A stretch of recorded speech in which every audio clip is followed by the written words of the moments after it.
सभी को भैया दूज की ढेर सारी शुभकामनाएं।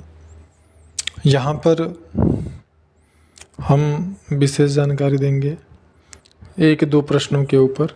जैसे कि पहला प्रश्न है कि अगर कुंडली में ग्रहों का अच्छा संयोग बना हुआ है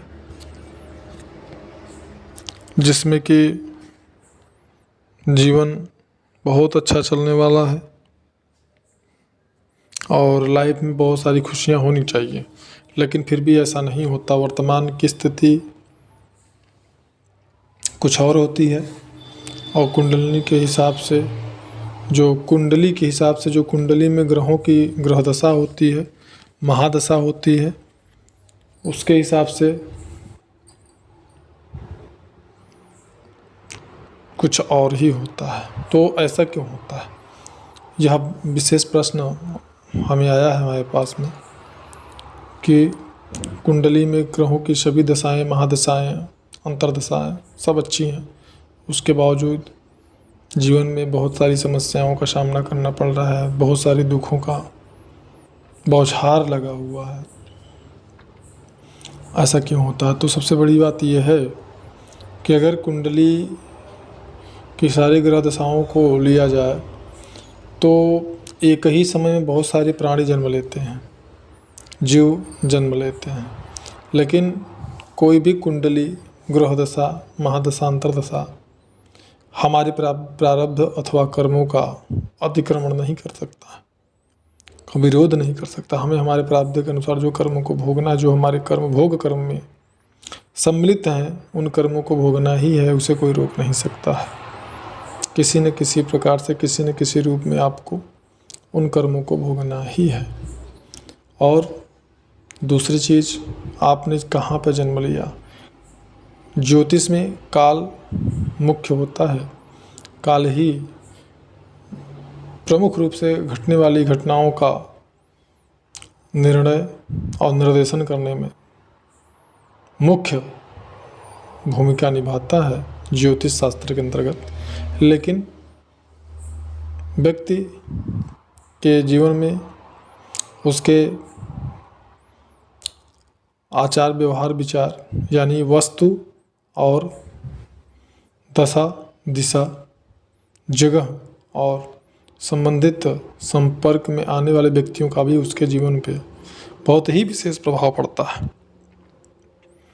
तो ऐसा कभी नहीं समझना चाहिए कि अगर हमारी कुंडली में, हमारे कुंडली की दशा, अंतर्दशा, महादशा के अंतर्गत हमें बहुत अच्छी ज़िंदगी का उपभोग करना है तो ऐसा नहीं हो रहा है, मतलब कहीं कोई गड़बड़ी है, ऐसा बिल्कुल नहीं है। हमारे कर्मों के अवरोध हैं जिनसे कि हम परेशान हैं। दूसरा प्रश्न है कि जो अनुभूति होती है, अनुभव, जो सूक्ष्म रूप से एक निश्चित अवस्था के बाद में साधक का जो सूक्ष्म शरीर होता है वह उसके स्थूल शरीर से निकलता है और उसकी योग्यता के अनुसार, उसकी विशेषता के अनुसार, उसकी विलक्षण स्थिति के विलक्षणता के अनुसार उसका जो सूक्ष्म शरीर होता है वो अलग अलग स्थानों पे, अलग अलग लोकों में या अलग विशेष स्थानों पे गमन करता है।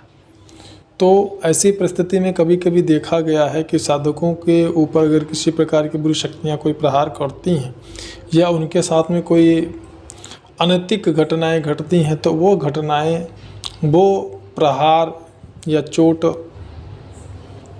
या उसका प्रभाव उनको चैतन्यता आने पे अथवा नींद से जागने पे या फिर समाधि तोड़ने पर उनको स्थूल शरीर में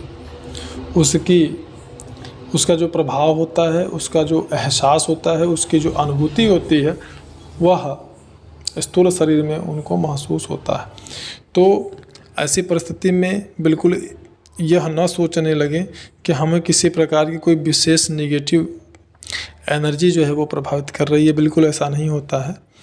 ऐसा हमारा स्थूल शरीर है, इसी स्थूल शरीर के अंदर हमारा सूक्ष्म शरीर व्याप्त होता है और जो एक साधक होता है उसका जो सूक्ष्म शरीर होता है वो अत्यंत मजबूत होता है, बलिष्ठ होता है, शक्तिशाली होता है। ऐसी परिस्थिति में अगर किसी प्रकार की कोई घटना सूक्ष्म शरीर के साथ में घटती है, चूँकि उसमें जो चैतन्यता होती है सांसारिक व्यक्तियों के सूक्ष्म शरीर के तुलना में कहीं ज़्यादा होती है।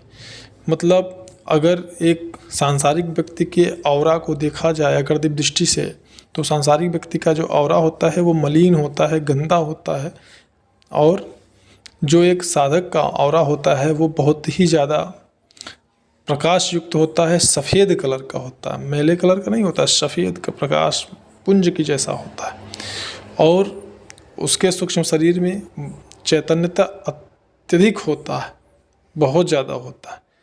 तो इसलिए जो भी चीज़ें उसके सूक्ष्म शरीर के साथ में घटती हैं, घटनाएं, वो सभी उसको स्थूल शरीर में विशेष रूप से ज्ञात होती हैं।